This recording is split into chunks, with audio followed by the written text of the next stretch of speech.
think the most important message that I have is to remember that you, and I'm speaking to you watching this film, you make a difference. You as an individual make a difference. What you do each day actually is affecting what's going on in the world each day. So your life matters, you matter, and use your life wisely.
The Western diet, unfortunately, is associated with the development of some pretty serious diseases. Heart disease, cancer, diabetes, obesity. It's like a tsunami.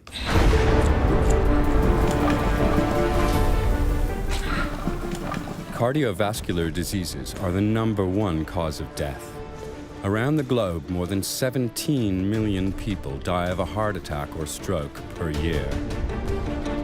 The number of cancer cases is rising dramatically.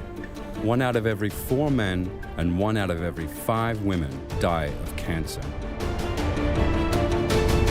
Diabetes has also become an epidemic, and already 1 out of 2 Europeans and Americans is overweight.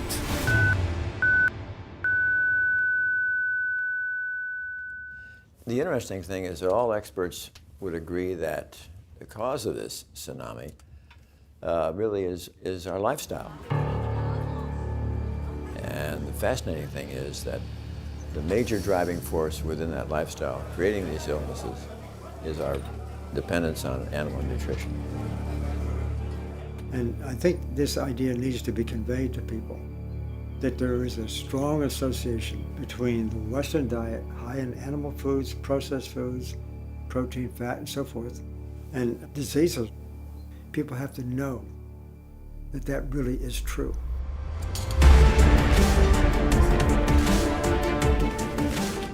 Never before have we been so well informed about nutrition. In theory. In practice, in everyday life, we succumb to mindless cravings. We devour instant meals, gobble cafeteria fare, and stuff our faces with fast food. And practically always contained in these products, meat. Früher war Fleisch das reiche Leute essen. Und der Normalbürger hat es nicht gekriegt. Später hat er es dann einmal die Woche gehabt, Sonntagsbraten. Und jetzt können wir uns das leisten, alle wie die Könige und die Fürsten zu leben. Finanziell können wir es uns leisten, gesundheitlich können wir es uns nicht leisten. Despite all warnings, we are eating more and more meat. There is no day without meat, no feast without meat, no break without meat. It's a normal part of our diets because it's tradition, it's cheap, and because it tastes good. My diet for 65 years was the SAD diet, the standard American diet. I ate meat and chicken and fish and fowl and lots of butter and anything that tasted good. In 2010, at the age of 66, Sharon Kintz started to think about her eating habits as the result of a dramatic event. At that time, I already had been diagnosed with high blood pressure, so I was aware of that.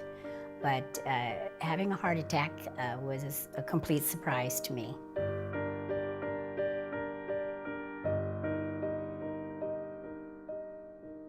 The only symptoms that I had leading up to that was heaviness in my arms, pain in my jaw, and I would be tired, more tired than usual. This health nightmare put Sharon Kintz in the intensive care unit.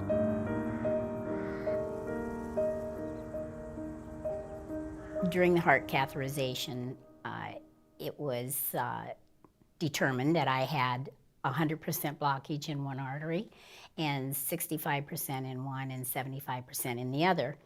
So there actually was very little options open for me other than open heart surgery.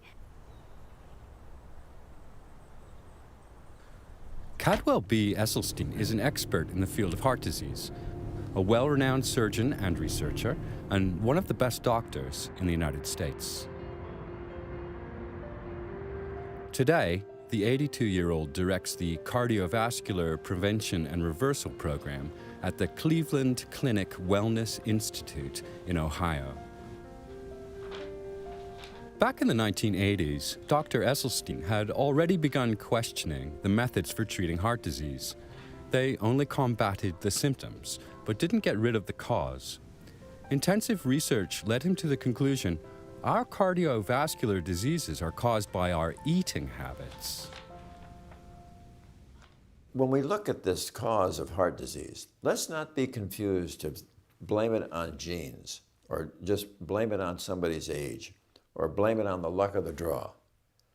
Heart disease is a foodborne illness, and we now know that every time certain foods will pass your lips, you will further endanger and injure the endothelial cell capacity to make nitric oxide. Endothelial cells are crucial to our blood vessels and heart. They line our blood vessels and produce protective nitric oxide. And nitric oxide has these marvelous functions of keeping your blood flowing smoothly. It's the strongest vasodilator in the body. It also protects you from getting hypertension because it keeps your artery wall from getting stiff, inflamed, or thickened.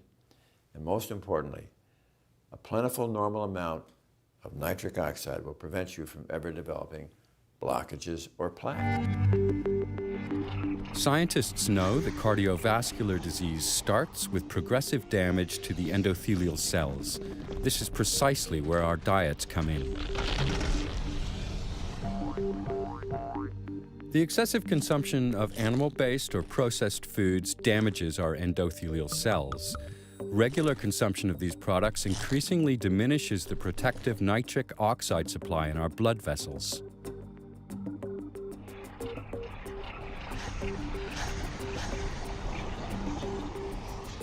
This leads to inflammation and a hardening and narrowing of the blood vessels.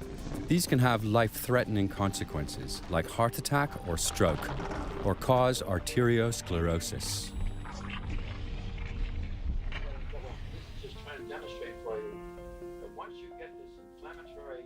Years of research and personal experience have provided Dr. Esselstyn with conclusive evidence that a plant-based diet can not only prevent the progression of heart disease, but can also reverse its effects. Esselstyn has successfully treated hundreds of patients with his program. It consists of a low-fat, purely plant-based diet. When you're willing to take the time and have the patients understand the science behind this, and they really realize that they have caused this disease by the foods that they've eaten, they suddenly realize that you are empowering them as this locus of control to halt their disease. They don't have to depend upon a cardiologist or an operation or a drug that may have significant side effects. They are being empowered to do this themselves.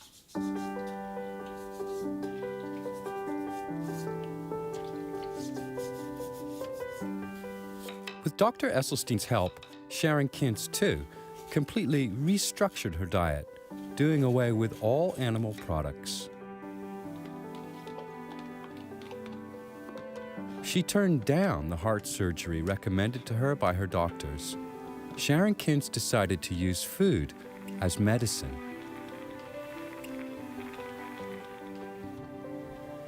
I was on it for 4 weeks, and the pain went away in my arms, the pain went away in my jaws, and I had much more energy.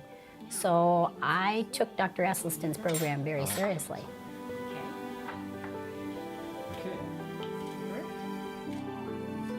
When Sharon Kintz was first diagnosed, she could hardly walk anymore. And nearly 2 years after her treatment with Dr. Esselstyn, she is physically fit again. And she has fulfilled one of her dreams. In 2012, at the age of 68, she successfully took part in a half marathon for the first time in her life. I know people are cramped for time, but you're talking about your health. If you want to live a long, healthy life and be able to contribute something, then you have to take care of your body. In order to do that, you have to, in my opinion, eat plant-based.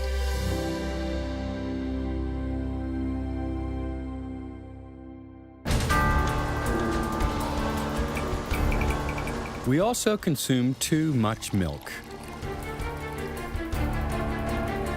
And the availability of dairy products continues to grow. But do these products actually agree with us? After all, nearly 75% of the world's population and 20% of Europeans are lactose intolerant.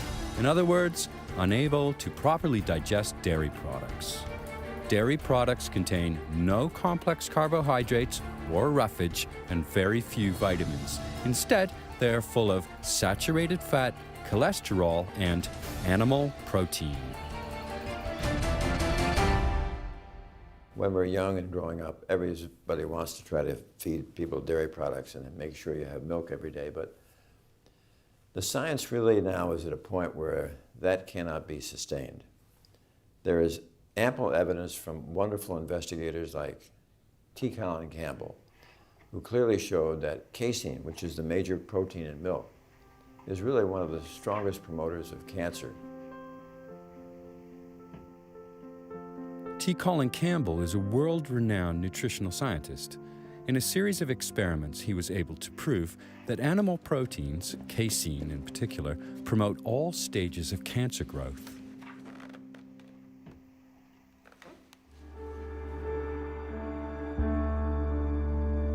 In experiments, rats were given carcinogenic substances.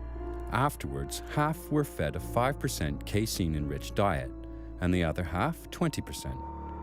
20% roughly corresponds to the amount consumed in Western diets.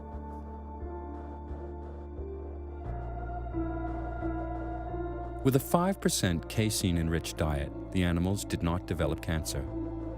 With a 20% casein-enriched diet, however, cancer growth was stimulated significantly.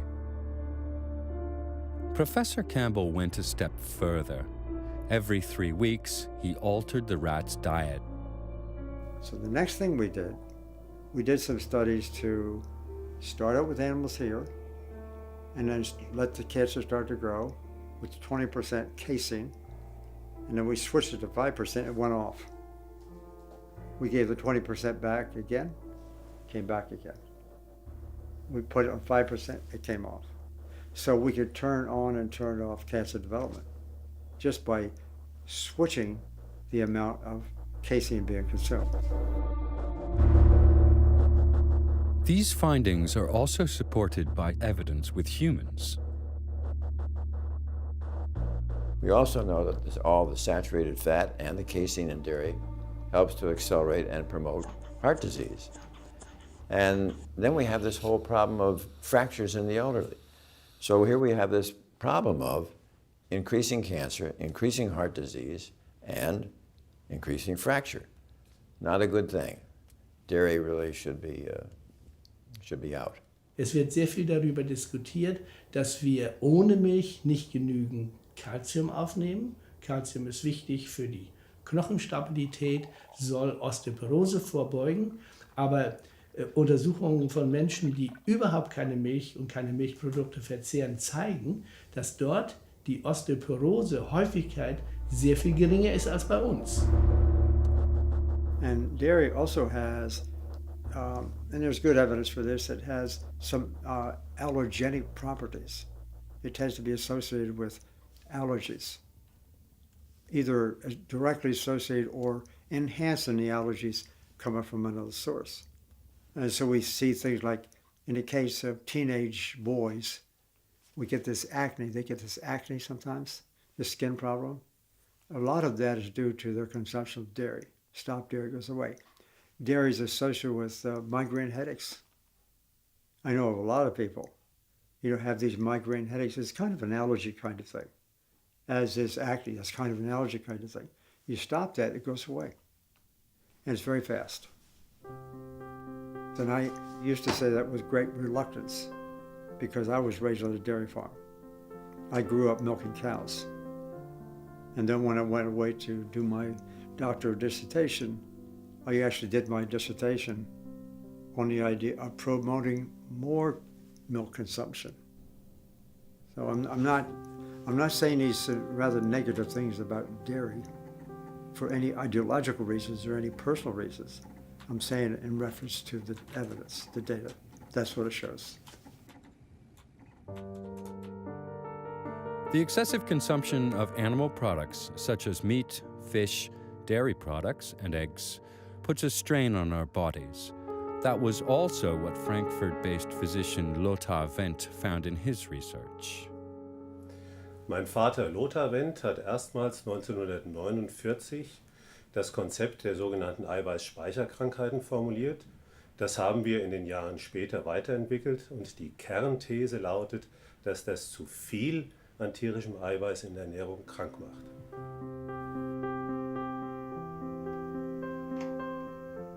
T. Colin Campbell arrived at the same conclusion. He has been at the cutting edge of nutritional research for more than 40 years, and in the 80s and 90s, he directed the China-Cornell-Oxford project, better known as the China Study. This is the most comprehensive nutrition study in the history of biomedical research to date. It confirmed Campbell's theory.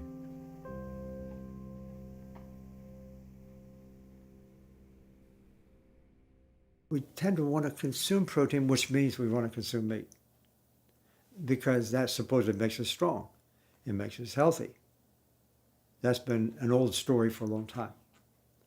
But in reality, as we put more and more protein or meat into our diet, we see these diseases start to appear. The China Study, as well as numerous other studies, demonstrate one thing above all. The higher the consumption of animal products, the greater the frequency of heart disease, cancer, diabetes, and countless other chronic diseases. Even small amounts of animal products can have a negative effect on our health.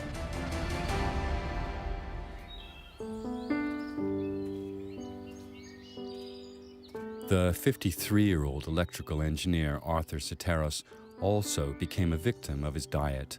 Excessive amounts of meat, fish, and dairy products. The consequences caught up with him. My first health issues started about 20-some years ago. About 20 years ago when I was about 30, 32 years of age. I was diagnosed with type 2 diabetes. About 10 years later, propagated into heart disease. My first encounter with heart disease was at age 42. What I exhibited was just heartburn, turned out to be a blockage. I went to the emergency room and found out it was a blockage, and then it required an intervention and stent. That was my first encounter. A stent is an implant designed to hold a vessel open. Arthur Soteros needed to have 5 such stents implanted. He repeatedly suffered from chest pain and a narrowing of his blood vessels. Finally, he needed double coronary bypass surgery. So I was assured that after doing the bypass surgery that I would be free and clear of any heart issues for at least upwards to about 10 years. That happened not to be the case with me. About a year into that, I developed angina again, and what turned out not then to be the vein graft that they used in my bypass surgery had now blocked, which then required another stent, and then a few months later another stent, till the frequency of those stents then became just 2 weeks apart. The quickly returning vessel occlusions baffled the doctors. Soteris left the hospital without hope.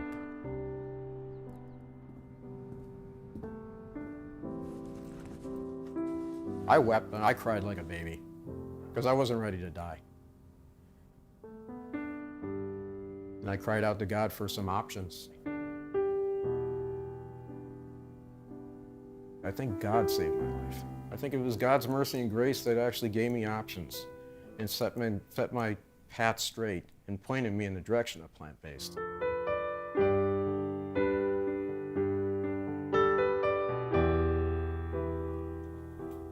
Through a member of his church community, Arthur Soteris learned about Dr. Esselstyn and his nutrition-based therapy. He consulted the doctor, and with his help, he restructured his entire diet.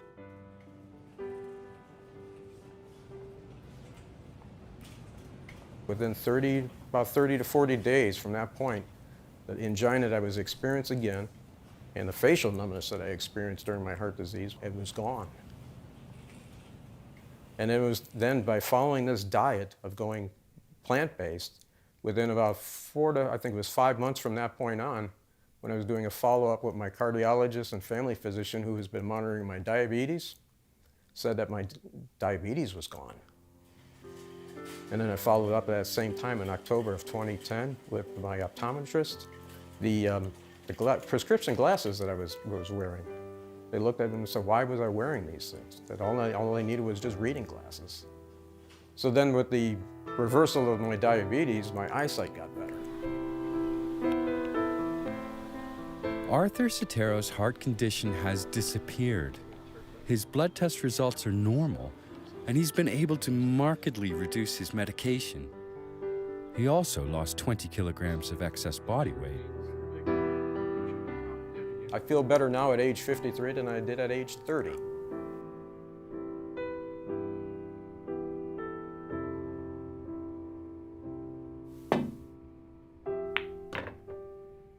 Through the years, I've had lots of students, a lot of colleagues, plenty of money to do all kinds of research. And I found out that what I believed early was wrong. That a diet that's high in animal-based foods is a problem. A diet that's high in processed foods is a problem. Many different ways. The only solution is a whole food plant-based diet. It's that clear.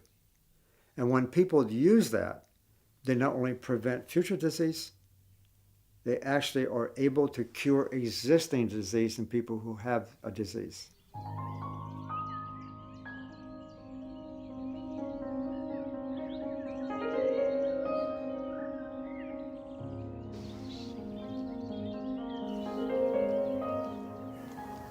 Ich erhielt im Dezember 2006 die Diagnose Lungenkrebs im Endstadium.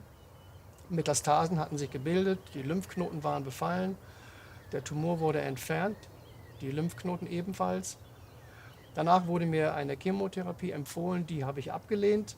Stattdessen habe ich einen Arzt konsultiert, der die Heilung mit pflanzlichen Mitteln bevorzugt.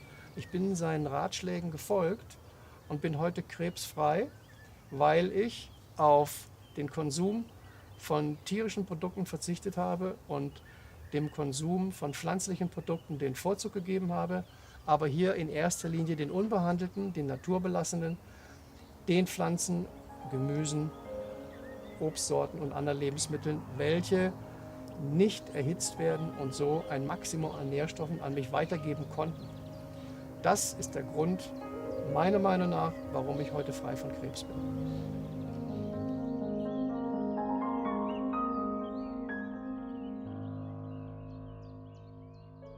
My wife, Karen, was diagnosed with a serious kind of cancer, stage 3 melanoma. She refused to take the chemotherapy. She refused to have the surgery. Then she got really strict about her diet. Now it's about 9 years later. No problem.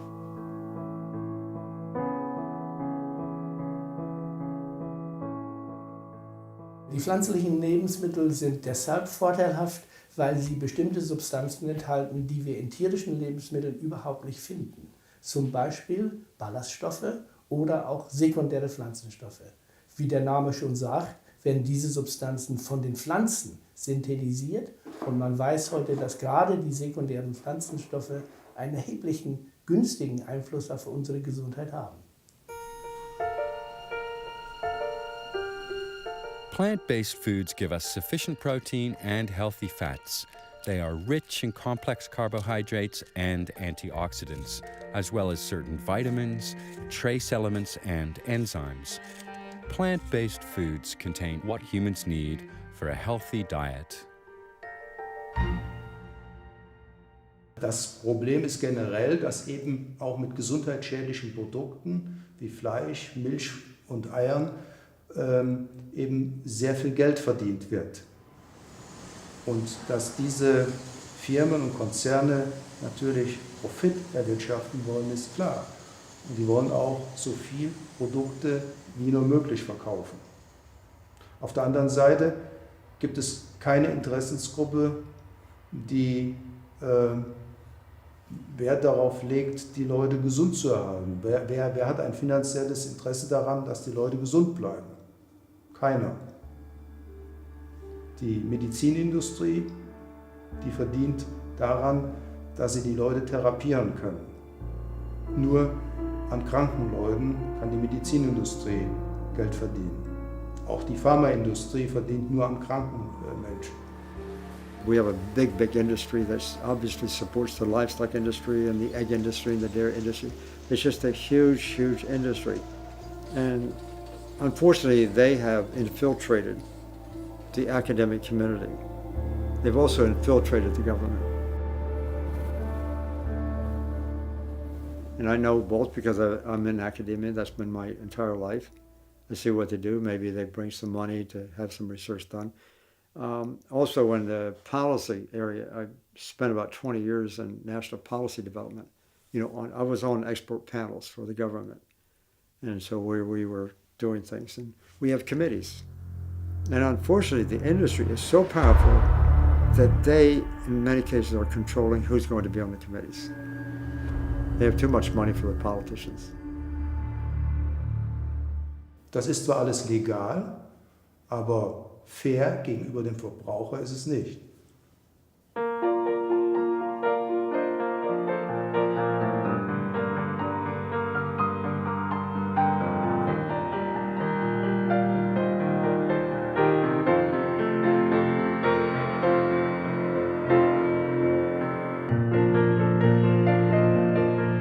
I was actually raised eating the typical diet, and when I was about 22 years old, I became a vegetarian. And about 5 years later, when I was 27, I went to a completely plant-based diet, and that's been 33 years now. I'm 60 years old, and it's been terrific.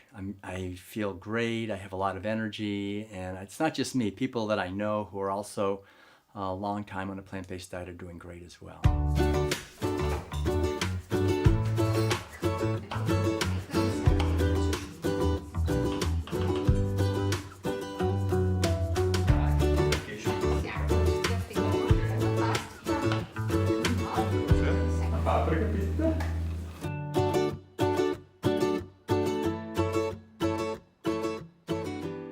The seismic revolution in health is just not ever going to occur from inventing another pill or a drug. It's not going to come from inventing another procedure or an operation. But the seismic revolution in health can come about when those of us in the healing profession are able to share with the public what is the lifestyle that would protect them from these chronic, common, killing diseases. And the way we do that really was be at the top of the list is to show them about plant-based nutrition.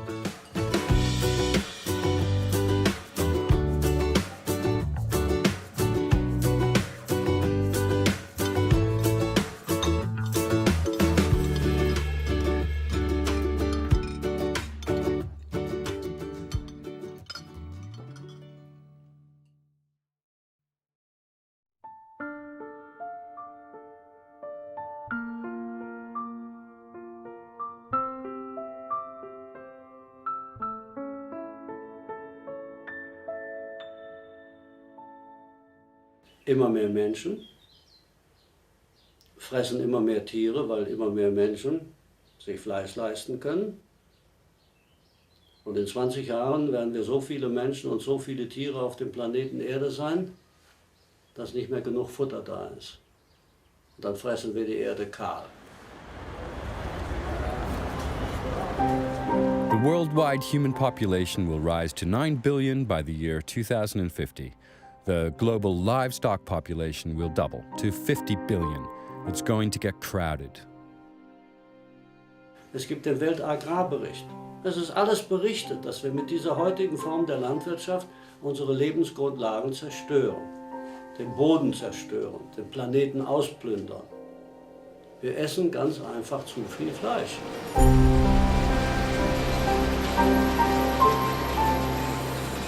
The growing consumption of meat accelerates climate change and species extinction. It damages the soil, water, and air, and it spurs global starvation. Appetizing, vacuum-packed portions of meat suggest none of this. Most of the grain that's being grown on the planet is not going for food for human beings.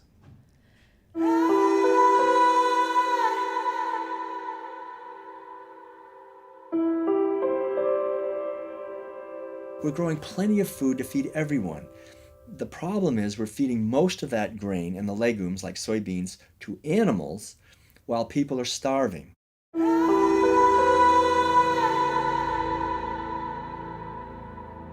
Worldwide, 1.8 billion people are starving. Every 6 seconds, a child dies of malnutrition. That's nearly 15,000 children a day. A sign of poverty, not for the poor, but for the rich.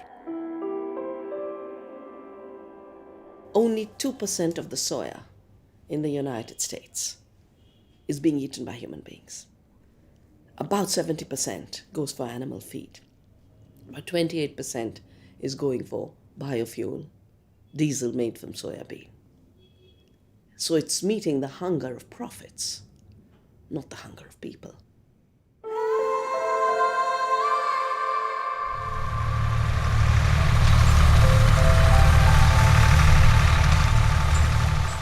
Corn, about 10% of the corn in the world is being eaten by humans. Most of it is going to torture animals. I don't say feed animals because animals did not want to be fed with grain. It doesn't suit their digestive system. So we're talking about a system that is creating hunger on the planet in the name of feeding people.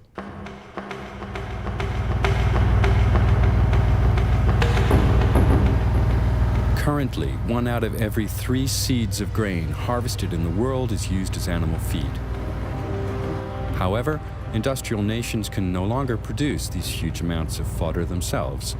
Thus, Europe already imports 3/4 of its animal feed, including 35 million tons of soybeans alone, mainly from South America.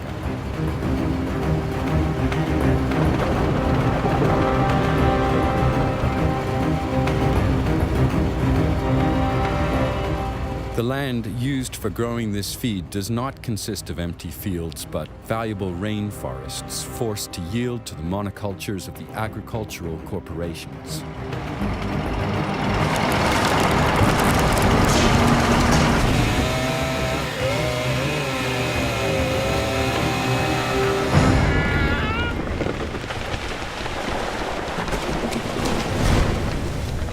One of the really shocking things about this desire of more and more people to eat more and more meat and to eat it more and more cheaply is the awful effect that it's having on the environment. So whole forests cleared to graze livestock or to grow grain to feed livestock, and it's having a shocking effect on the environment.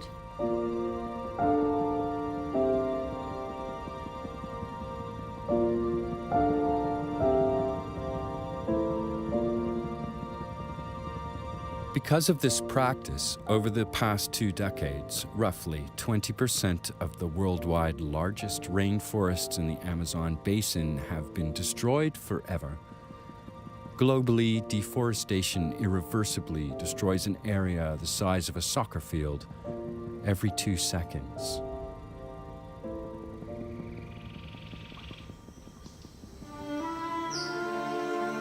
And this, although tropical rainforests are among the Earth's most valuable treasures.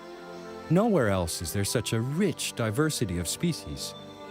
Moreover, these forests stabilize the world's climate as enormous reservoirs of carbon dioxide. That makes them more valuable than meat.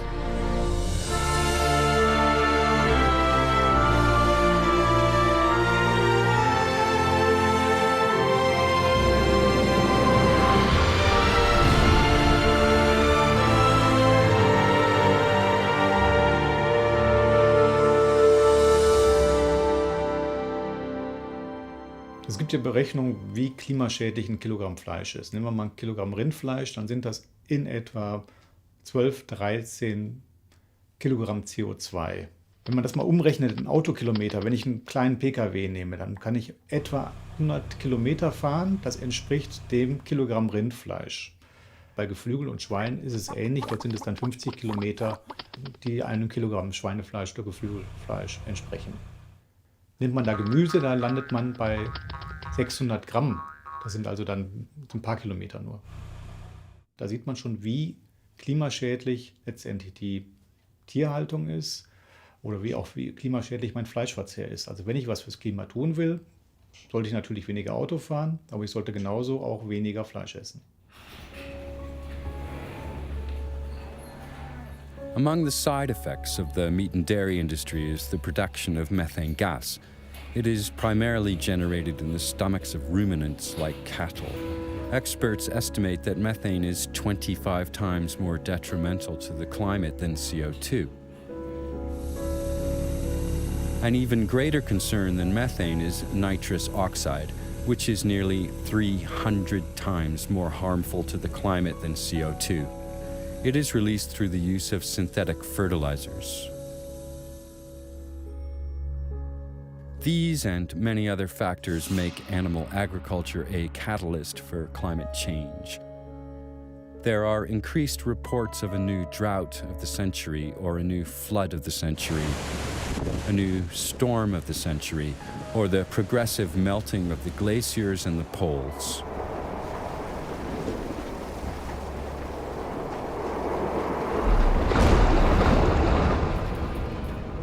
Intensive animal farming doesn't just stink to high heaven, the excrement produced is also polluting our soil. For each kilogram of meat produced, roughly 6 kilograms of slurry are generated. Among other things, slurry releases ammonia, which poisons the surrounding air and causes long-term damage to the soil.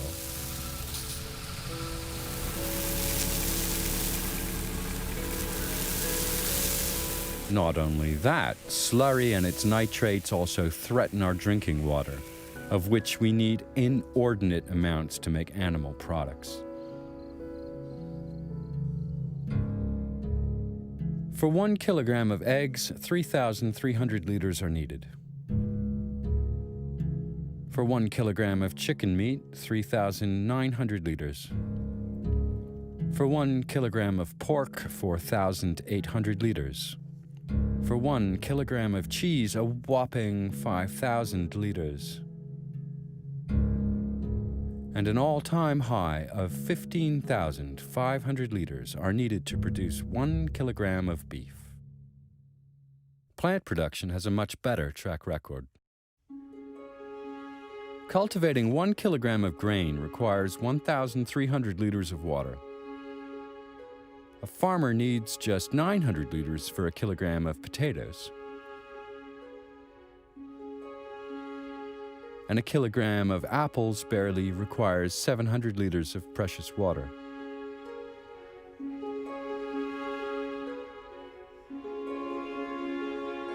This entire meat industry has today become a scandal on the planet. It should not exist in the form in which it exists. To force everyone into destroying the Earth's resources is a crime against the Earth. And it's a crime against our bodies, because our bodies weren't designed for this kind of diet. Altogether, this is a recipe for biological disaster, biodiversity disaster, water disaster, climate disaster, health disaster. Diese Form der Landwirtschaft, wie wir sie heute uns eingerichtet haben, eigentlich erst in den letzten 50 Jahren, die ist in dieser Form nicht haltbar. Das kann nicht gut gehen. Jeder, der den Kopf hat zum Nachdenken und der Augen hat zu lesen und Ohren hat zu hören, der weiß das. Und da muss man sich wundern, warum ändert sich nichts? We were made to believe that meat-based diets are superior to plant-based diets, a lie that has been exposed by medical experts again and again and again. So what do we need to do? We need to bring diversity back into our farms. We need to bring harmony back into our farms. We have to celebrate diversity. We have to work with farmers. We have to know our farmers.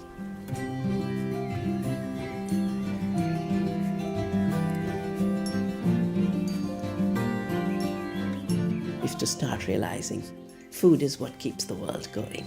Food is the energy of the world. And we have to know exactly where in that chain we entered so that we don't do more harm. We reduce the harm. And in the process, we celebrate. Food is life, and life is food.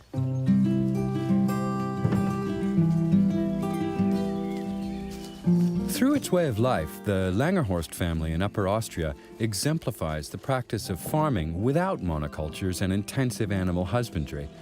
It's been running a vegan organic farm with mixed cultivation and permaculture for more than 40 years.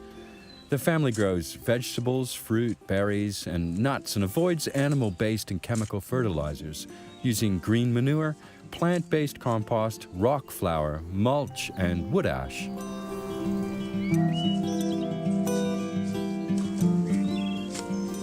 Die pflanzliche Landwirtschaft hat uns gezeigt, dass wir auch von einem kleinen Hof anstatt von einem großen Hof leben können.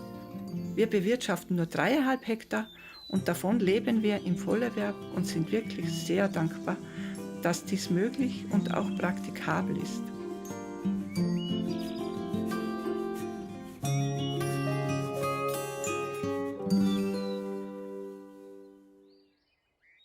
Wenn man sich möglichst umweltbewusst ernähren will, dann sollte man natürlich möglichst viel pflanzliche Kost zu sich nehmen. Regionalität, Saisonalität und natürlich ökologische Produkte bevorzugen. Dann wird eine runde Geschichte draus.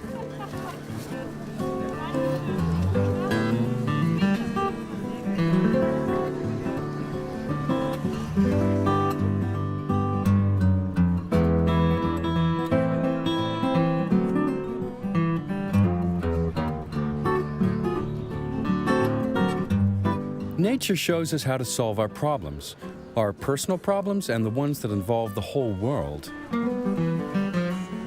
We just need to take action. If we look at the chances according to human possibilities, human intelligence, human longing for good, decent food, I think the chances are extremely high that we could all live on a good, healthy, organic, plant-based diet.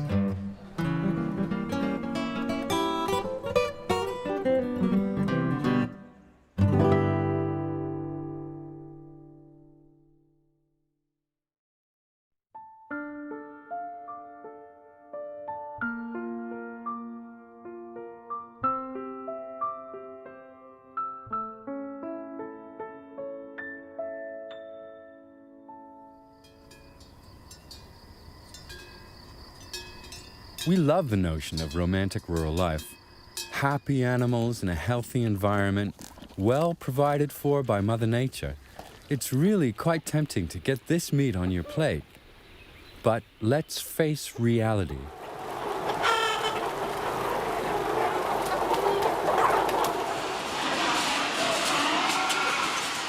Seinerzeit hat er so ein paar 10 Stickel Viech gehabt, heute haben es Tausende oder Hunderte. Das heißt, dieser Bezug zum Tier ist nicht mehr da. Es ist halt einfach wirklich nur mehr Ware.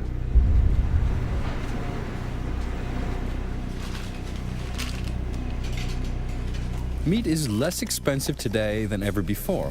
a cheap product. About 98% comes from factory farms, where conditions are beyond imagination. Rarely in the past has the term industry smacked of a contempt for life as it does today. In der intensiven agrarindustriellen Haltung werden die Tiere nicht mehr als Individuen gesehen, sondern als bloße Produktionsmittel, gleichsam wie Blechdosen, Autoersatzteile oder lediglich als Gebrauchsartikel mit dem Ziel höchstmöglichen ökonomischen, sprich wirtschaftlichen Gewinns.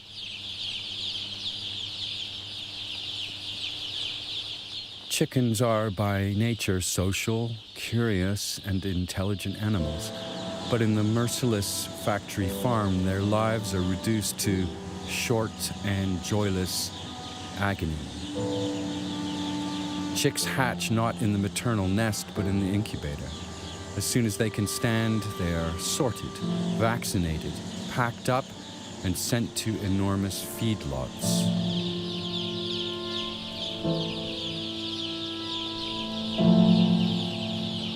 In these animal prisons, they reach slaughtering weight in record time, never seeing daylight and under extremely crowded conditions.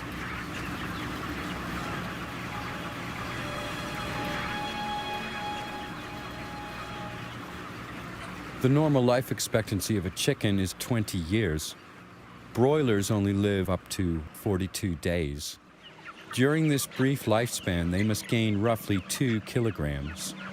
No organism can withstand such brutally rapid growth.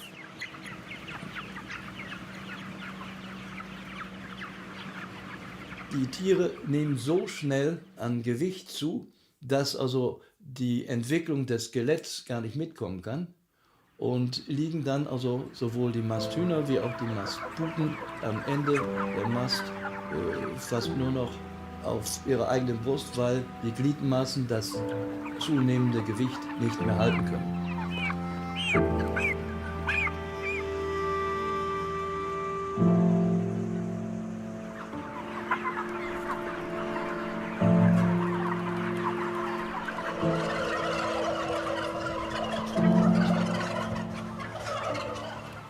Some animals don't survive this abnormal growth. They can't drag themselves to the feed and water troughs. Others die of breeding-induced cardiovascular diseases. They succumb to stress or fall victim to cannibalism.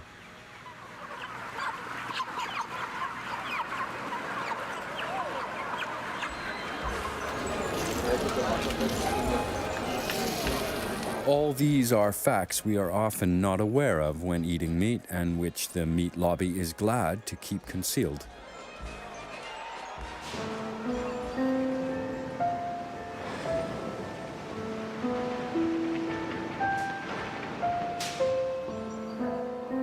This is a mother sow. This highly intelligent and extremely sensitive animal spends most of its life in crates, in cages hardly any larger than themselves. Instead of straw, they lie on bare concrete. Sie sind bewegungsmäßig derartig eingeschränkt in sogenannten Käfigen, dass sie nur 20, 30 Zentimeter vor und 30, 40 Zentimeter zurück sich bewegen können, sich zwar hinlegen können, aber ansonsten sich nicht drehen können. Die Sauen in der modernen Schweinehaltung sind die ärmsten Schweine im wahrsten Sinne des Wortes.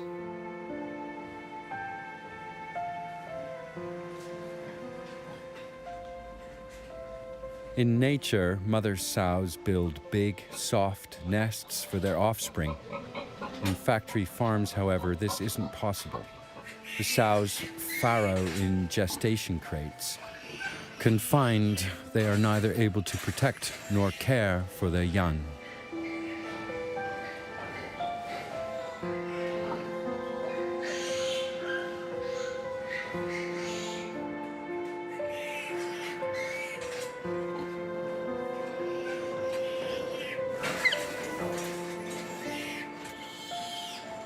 Not long after birth, the piglets' tails are docked as a precaution against cannibalism.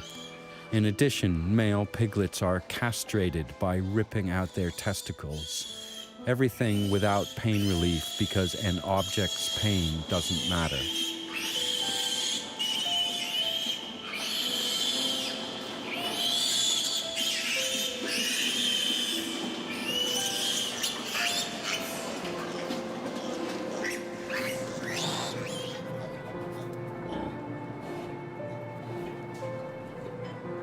Many animals are born weak, handicapped, or sick. It is not economical to keep them alive. Their fate, an undignified and cold death.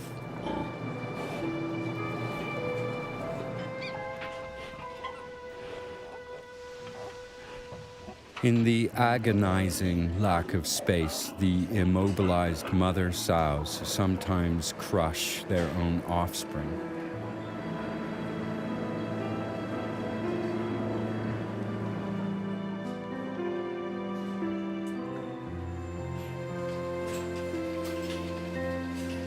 At the age of 3 weeks, the piglets are separated from their mother.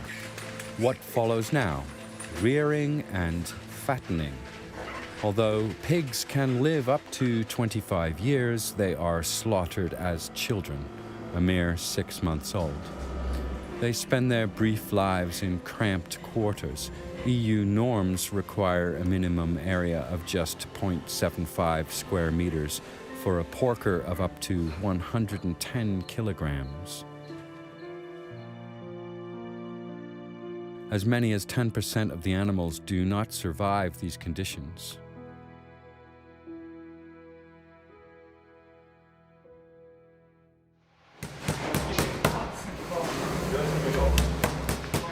In spite of this, only a few people are willing to do without a pork chop or a schnitzel.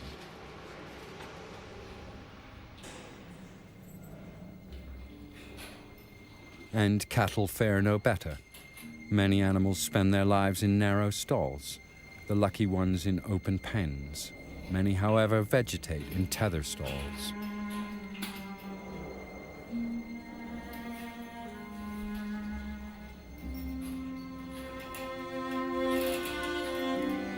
One step forward, one step backward. That is all the freedom of movement they have. A life expectancy of 30 years? That's something industrial age cattle can only dream of.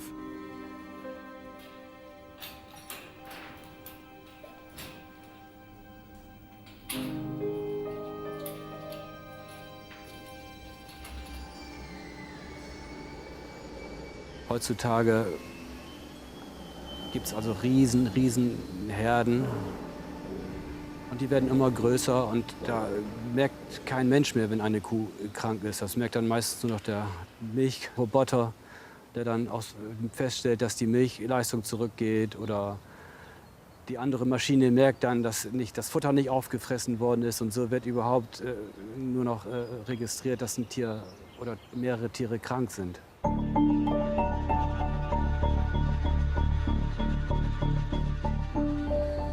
Infections are one of the biggest problems in factory farms.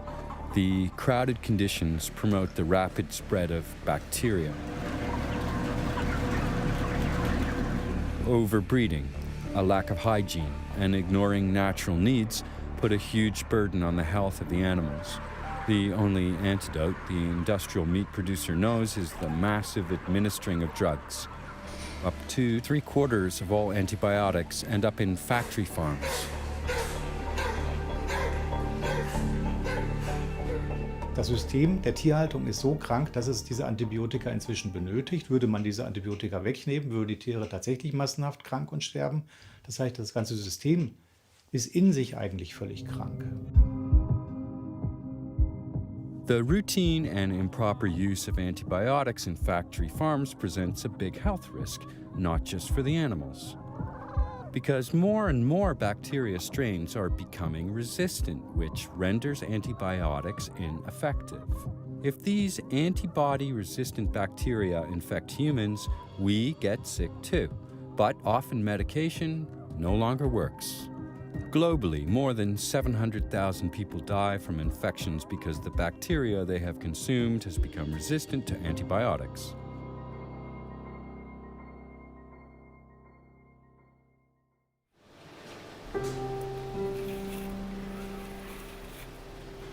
But the animals are not only affected physically. Industrial farming harms them on all levels.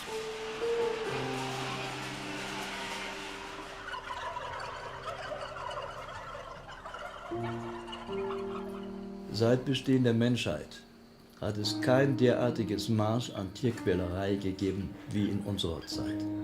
Das gilt sowohl für die Quantität wie auch für die Intensität.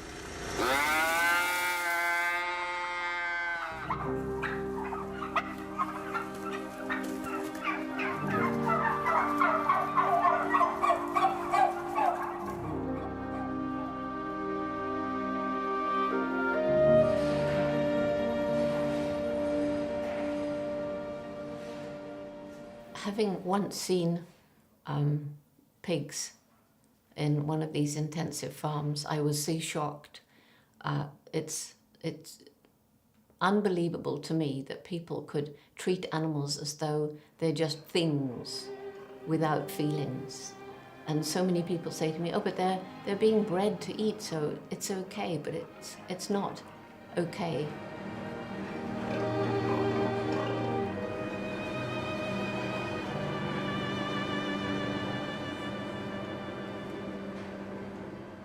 There's a lot of animal abuse in research, in education, in circuses and rodeos and zoos, but factory farming is the worst. If you summed up all the pain that we cause animals, the pain and suffering from industrial food preparation is far greater than all of the pain in any other venue combined. So it's really the worst. It brings out the worst in human beings, and it makes animals suffer greatly. They not only suffer their own pain, but they also feel the pain of other animals at these horrible factory farms.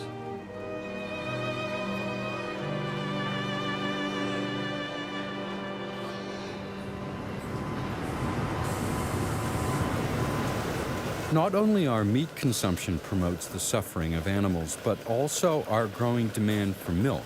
Cows are forced to achieve higher and higher outputs. In the 60s, a cow produced an annual average of 1,500 liters of milk. Today, that amount has risen to 10,000 and more. I have quite a few vegetarian friends who consume dairy products, and they believe this false idea that dairy products are a benign animal product, that there's no harm connected to milk, because they figure, well, once a cow starts giving milk, she just gives milk. And they don't realize that cows can't give adequate amount of milk for production unless they're pregnant. And cows have the same gestation period as humans, 9 months. They're pregnant 9 months, give birth. Within 24 hours, maximum 72 hours, you take the calf away from the cow because you need the milk for production.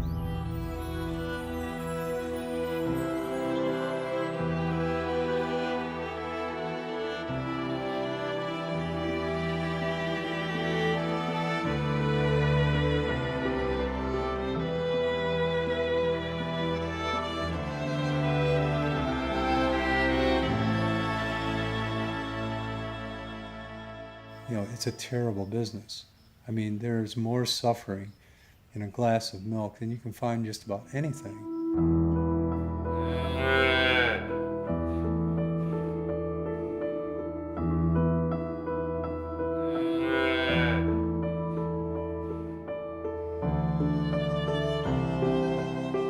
The calves will, bawl and bawl and bawl. The cows will they'll look for them. Cows will often mourn their children for days or weeks.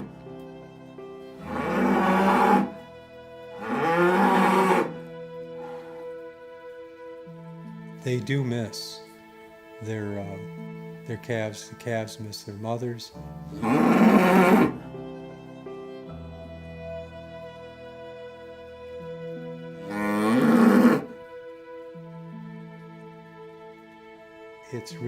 It's a heartbreaking thing to watch.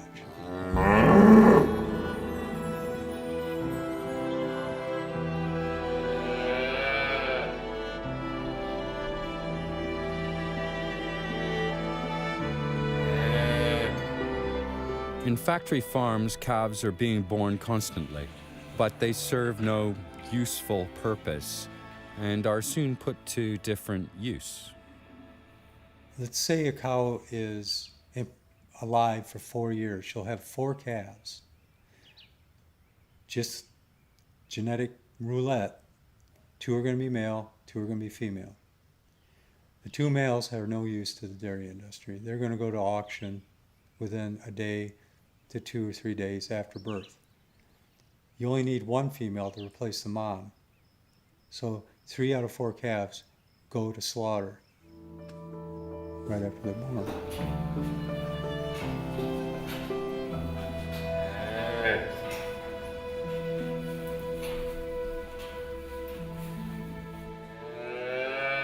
We know in our bones that harming mothers who are just giving birth to babies and nursing those babies and nurturing those babies is something that is against our own compassion and kindness. And so when we're eating animal foods, eating dairy products, that's exactly what we're doing. We're paying people to impregnate animals, steal their babies, steal their milk, and then kill them.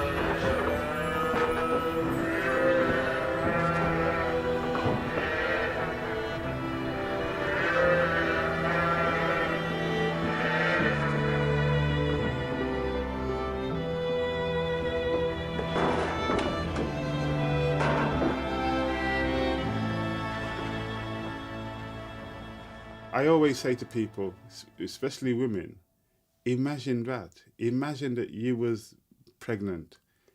You got your breast ready to give milk and somebody took your baby away and then, you know, another animal came and took your milk. It's almost, for human beings, it's almost impossible to imagine. But that's what many animals go through.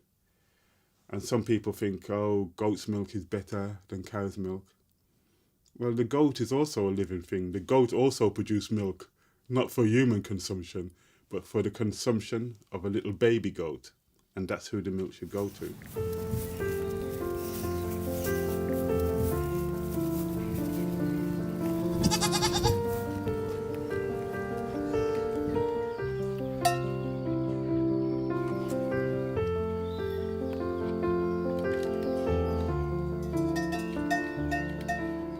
People wonder whether animals, including farm animals, have emotional lives, and the science tells us that they do.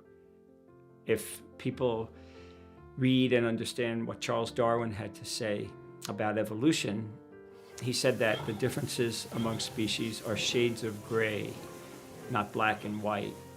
So if we have something, then they have it too, they being other animals. So the science tells us that many animals, including farm animals, have very rich and deep emotional lives.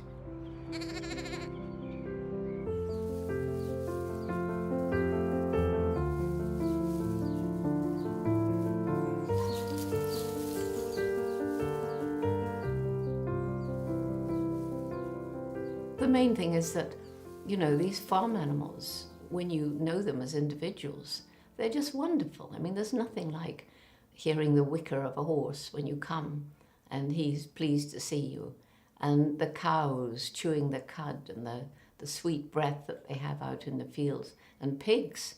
Well, pigs are as intelligent as dogs and more intelligent than most. And when I was a little girl, I used to want to have a little troop of pigs and train them and go to a circus. Well, now I know circuses are bad, but when I was a little girl, you know, pigs are amazing, just incredible.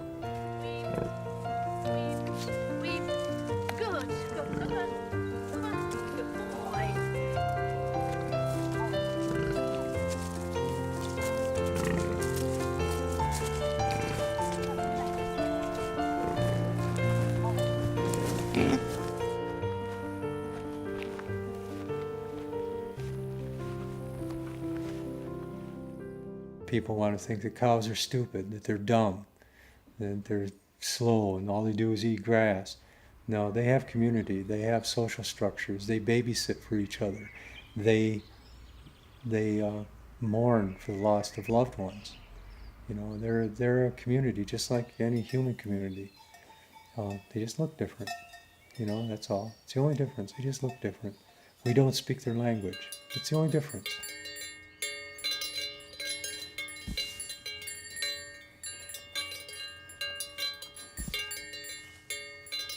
We know, for example, that chickens display empathy. They feel the pain of other chickens. We know that cows and pigs are very smart. They miss one another. They love to be around friends. Cows and pigs are extremely intelligent. They can learn very complex tasks.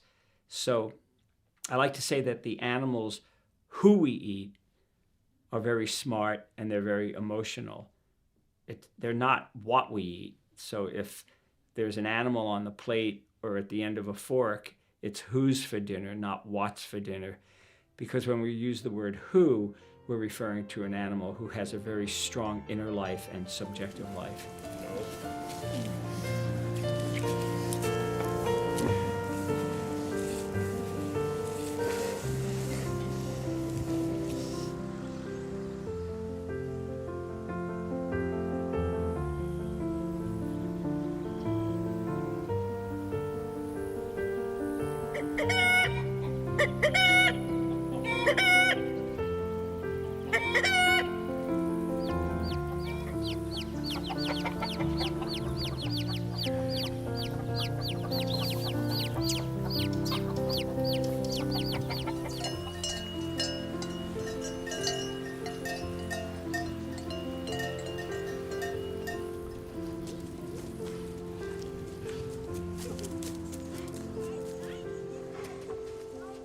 So for example, when pigs and cows and dogs and cats and wolves play, it's very clear that they enjoy themselves, that they're feeling happiness, they're feeling very gleeful, they're feeling a lot of pleasure.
Tiere sind Mitgeschöpfe.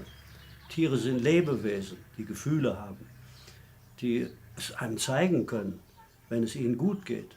Ich sehe das den Tieren an und sage den Kindern, guck mal, die Tiere können lachen, wenn es ihnen gut geht. Und die Tiere können ihren Kummer zeigen, wenn wir schlecht mit ihnen umgehen.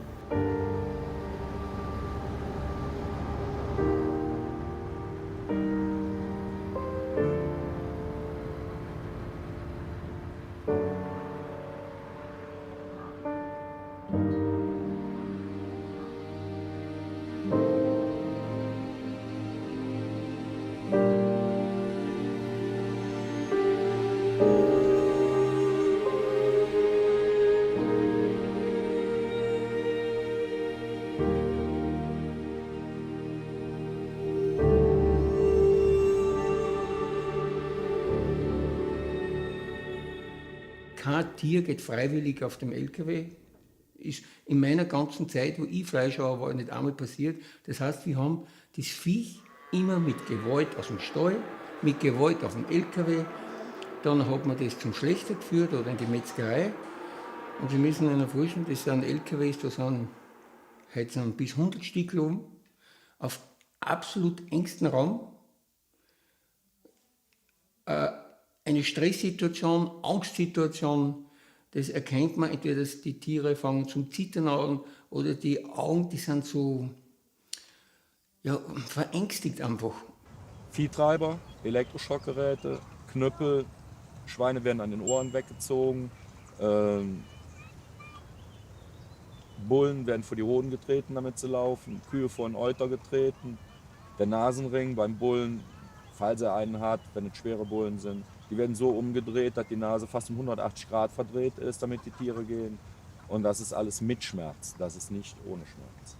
Mit starken Schmerzen, sage ich mal. Oder das kann man nicht anders machen, es geht nicht, es geht definitiv nicht. Man kann nicht glauben, ich habe halt Massen von Tieren und die bringe ich jetzt mit irgendwelchen guten Zurennen da auf dem LKW auf oder vom Steuer aus oder gar in die Schlachtbank.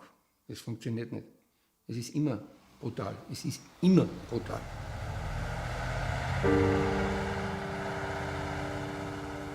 Everyone is aware that animals have to die if we want to eat meat, but very few want to know what actually takes place in a slaughterhouse. Slaughterhouses have their reasons for not welcoming visitors. In large industrial slaughterhouses, pigs are often stunned by machine. An electric shock triggers a kind of epileptic attack. This leads to unconsciousness. In smaller operations, stunning by electric current is generally done by hand before the animals are suspended from a conveyor and their throats slashed. Und Schweineschlachten an sich ist halt so schwierig, auch für die Menschen, weil die Tiere schreien ohne Ende. Sie schreien ohne Ende. Das hört sich an, ich habe früher immer gesagt, als wenn kleine Kinder schreien. Warum schreien kleine Kinder? Weil sie Angst haben. Bei den Tieren ist das nicht anders.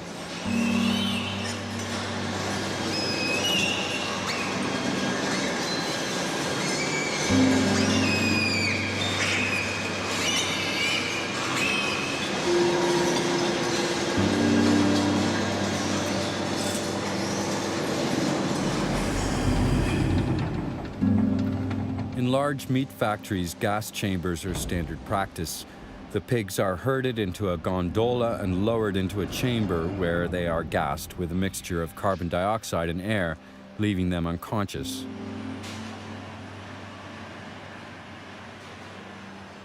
Die CO2-Betäubung ist ein relativ billiges Verfahren. Es hat den Vorteil, wie andere Gasbetäubungsverfahren auch, dass mehrere Tiere gleichzeitig betäubt werden können. Man muss also die Gruppe nicht auseinanderreißen. Der deutliche Nachteil des CO2 ist allerdings, dass die Tiere doch ein Erstickungsgefühl über doch einen ganz erheblichen Zeitraum haben, von 15 bis 20 Sekunden. Also ein Gefühl der deutlichen Atemnot. Die Tiere streben oft nach oben, man hört Lautäußerungen, sie schreien.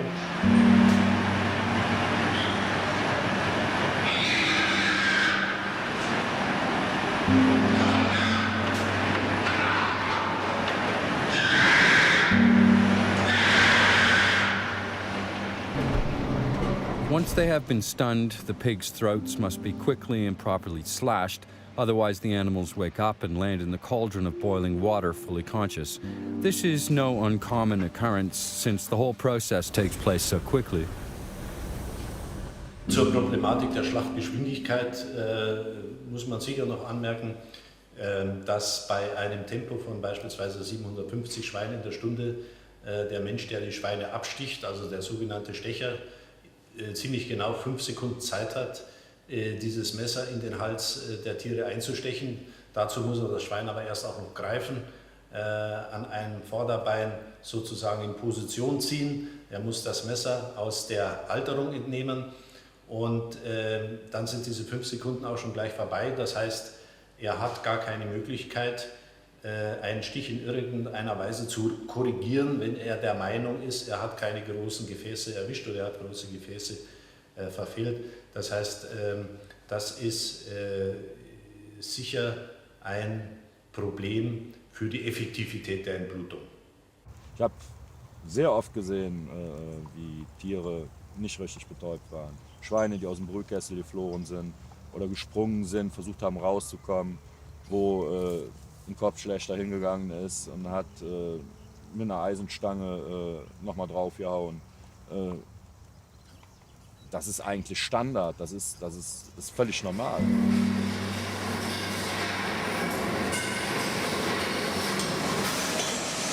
All pigs can meet this fate. Animals from organic farms are no exception.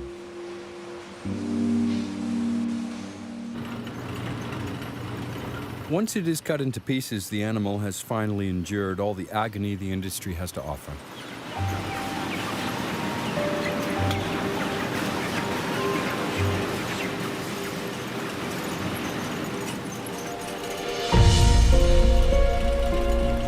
Chickens are processed fully automatically and at a high speed. On average, 10,000 animals per hour can be stunned, killed, cleaned, and cut into parts in a modern slaughterhouse. Europe's largest poultry slaughterhouse is in Germany. It can handle up to 27,000 animals an hour.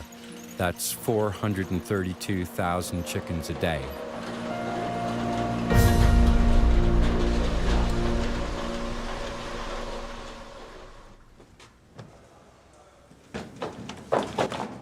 The slaughter of cattle starts with a captive bolt stunner, which has been standard procedure for decades. The animals are driven along a chute into a narrow box. Not every animal goes to its death willingly.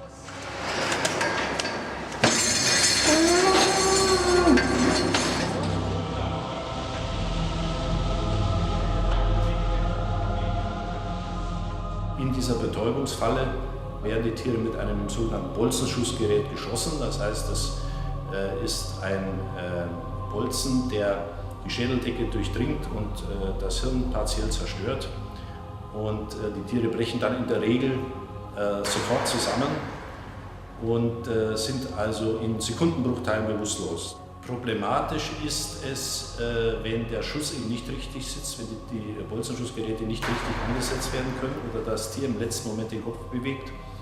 Dann haben wir sogenannte Fehlschüsse. Die Tiere sind entweder nur leicht oder gar nicht betäubt. Und das ist vom Tierschutz her natürlich kritisch, weil dann der zweite Schuss, der dann erfolgen muss, meistens auch nicht mehr richtig wirkt, weil die Schädelkapsel schon eröffnet ist und diese Druckwirkung, die beim ersten Schuss da ist, beim zweiten Schuss eben nicht mehr da ist, sodass ich dann tatsächlich Probleme kriegen kann, das Tier effektiv zu betäuben.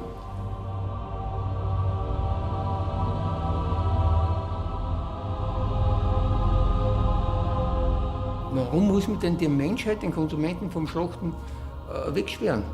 Und es so richtig wäre. Warum denn? Bei keiner Käseproduktion muss er wegschauen. Bei jedem Bäcker gibt es halt Schaubäckereien. Aber eine Schauschlechterei gibt es im ganzen Land nicht. Also da hatten wahrscheinlich alle Zuschauer reihenweise umfallen. Weil es so brutal ist. Weil es einfach Gewalt ist.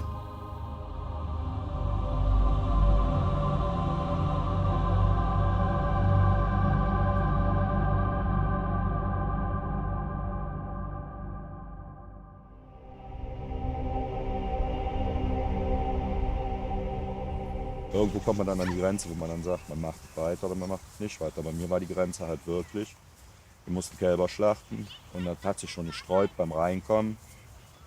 Und ja, da sollte ich halt schießen, als es drin war. Dann rollte dem eine Träne aus dem Auge und dann habe ich den Schussapparat in der Luft abgeschossen. Habe gesagt, das war's, bin an meinem Chef vorbei, Ölstoff, den Schussapparat in die Hand gedrückt und habe gesagt, das war's jetzt. Soll meine Papiere nach Hause schicken. Ich war nichts anderes als der Auftragskiller, oder der Söldner für alle die Fleisch essen, war ich der Söldner. Das heißt, ich habe Geld kassiert, für das bringe ich die um, bringe ich Viech um. Und wenn mir das bewusst worden ist, habe ich aufgehört.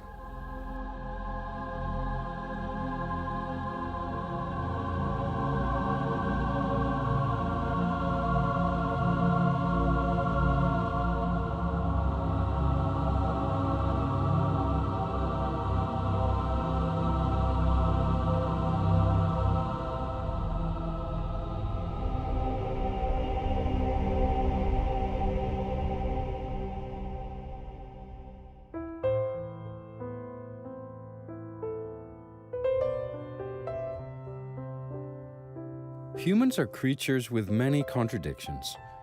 What is especially paradoxical is our relationship to animals. We can adore a pet, and at the same time, we let other animals be killed without the slightest compassion. Dr. Melanie Joy calls this phenomena carnism. Carnism teaches us to place animals in categories in our minds. Some animals we love. Dogs and cats are our companions, our family members, our friends, for instance. Other animals we eat. Carnism teaches us to see animals as objects. So we learn to refer to the turkey on our plate as something rather than someone. And carnism teaches us to see animals as abstractions, as lacking in any individuality or personality of their own, and instead simply as abstract members of a group about which we've made generalized assumptions. A pig is a pig, and all pigs are the same. Carnism, says Dr. Joy, is a belief system intended to prevent us from recognizing the violence and cruelty of the system behind eating animals. We suppress and deny. We ignore our head and our heart when it comes to animals that we classify as edible. Choosing one animal to eat and one animal to be a pet is just, some people call it speciesism. It's just it's a kind of racism. It's a kind of favoritism. And it's a kind of just following a particular culture. Now, what we have to do is we have to build a culture and traditions based upon compassion.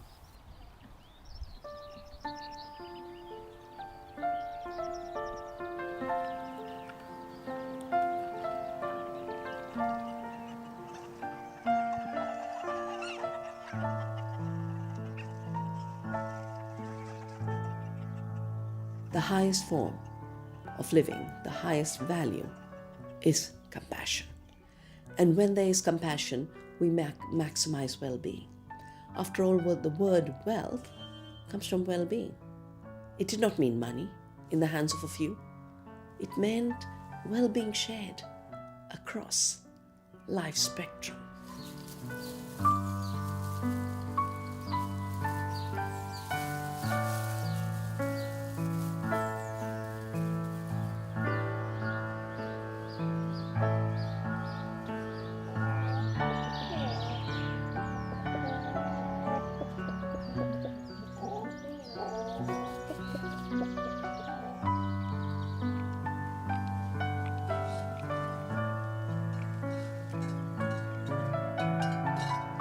I think once we admit that we humans are not the only beings with personalities, minds and feelings, once we realize that we are part of the animal kingdom, then it becomes quite as important how we treat animals, all animals, as how we treat each other. And so only when we show respect and consideration and concern for other living beings can we imagine a world that's more peaceful than the one today.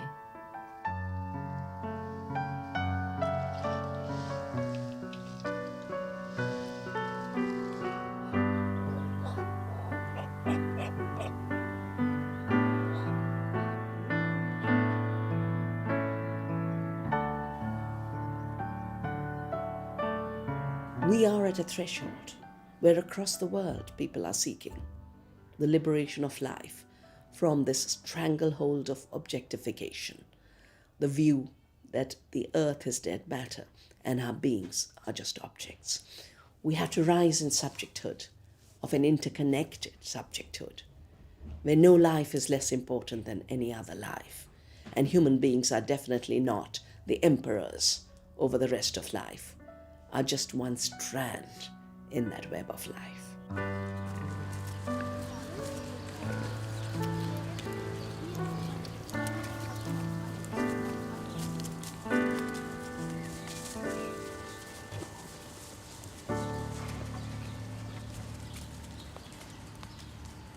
I think the reason that so many people don't change their behavior is because they feel, what's the use? I'm just one person, so what I do actually can't make any difference.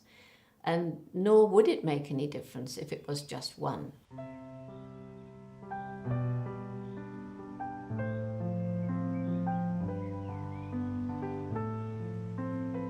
But more and more and more people are coming to understand what the problems are and what they ought to be doing.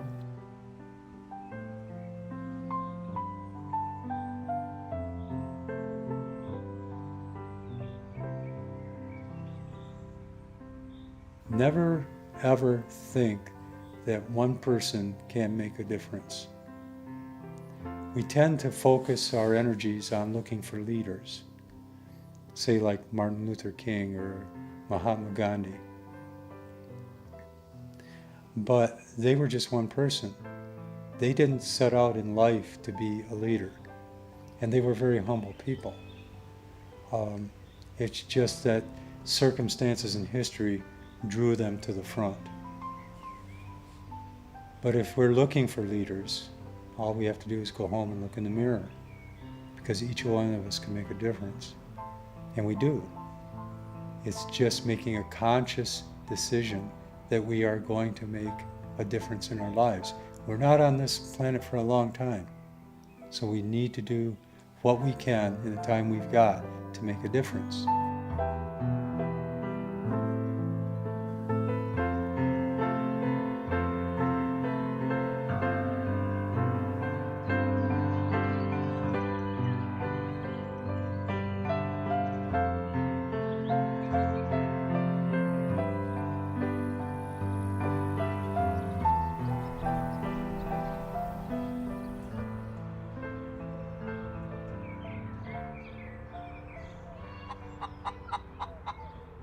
Für mich war es immer wichtig zu betonen, dass wir als Erwachsene alle Vorbilder sind.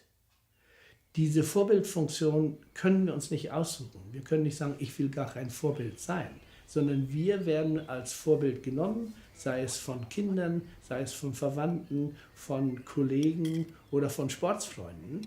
Und ich glaube, diese Tatsache, dass wir als Vorbild genommen werden, sollte uns dazu motivieren, dass wir uns auch vorbildlich verhalten.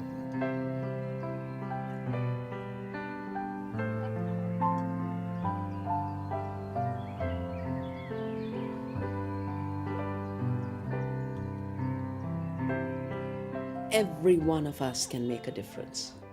Every one of us eats at least 2 to 3 times a day. And every act of conscious eating, of knowing what the consequences of your eating are, knowing what you're eating, is an act of changing the world.